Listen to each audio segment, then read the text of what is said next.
I'm on the way to meet friends at a cafe. Would you like to join? Jeff and I were both shaky with exhaustion, but it would have been rude to refuse after his generous invitation to host us. We followed him into Catacoi, where the cobbled streets were stitched together in spider-like grids. Narrow, shop-lined corridors fed into round, open-air plazas, crisscrossed with fluttering crimson pennants. The Turkish flag, blood-red with white star and waning crescent, hovered brightly over our heads from balconies and windows. In one plaza, a crowd clapped along to a band of bohemian folk musicians, performing with stretched leather drums and an ornately stitched bagpipe. The swirl of red, the omnipresent Kemal Ataturk posters, revered father of secular Turkey, and the rhythmic pound, pound, pound of the drums reminded us that the entire country had recently been engulfed in waves of street protests against the autocratic style of the Turkish Prime Minister. We could still faintly hear the drums when Mohammed stopped in front of a small outdoor cafe crowded with traditional low square tables, a cluster of tiny woven stools, and half a dozen cross-country Iranian bicyclists in full green and red regalia. The U.S. Embassy is so not going to be pleased, Jeff joked. There was a flurry of hugs and friendly handshakes amidst bike wheels, helmets, and Iranian cycling jerseys, and then we lowered ourselves onto the stools for a round of black chai tea, served in small tulip-shaped glasses on red-striped saucers.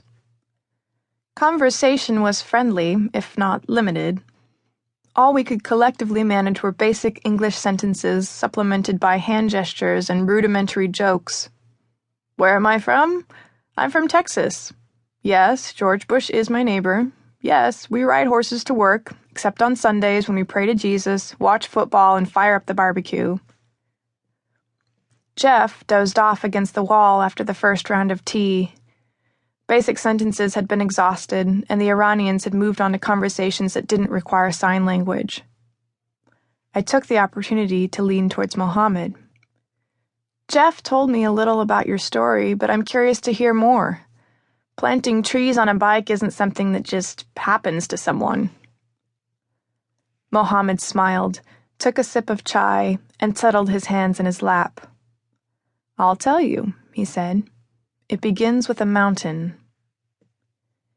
It seems that 10 years earlier, he traveled with a team of mountaineers to the base of a small mountain in northeastern Iran.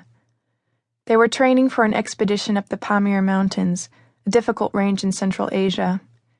It was Ramadan, and the walnut trees had just begun to turn gold. After dusk, when the fast was broken, the team began a moonlit trail run up the mountain. At first, it was like any other climb, he said. But after a quarter mile, I was suddenly unable to move. What happened? I said, stirring a sugar cube into my second cup. I was paralyzed, Mohammed replied nonchalantly, as if full-body paralysis was on par with an empty stomach or a light headache. I couldn't run, I couldn't move. It felt like a great surge of energy had glued my feet to the ground. The coach was angry. The team had to continue up the mountain without me.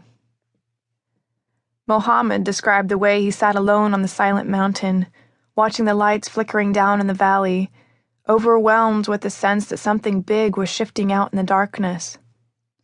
At some point, he called his mother. Mom, everything is about to change. Have you ever experienced this feeling? Mohammed directed the question at me, his eyes suddenly ablaze.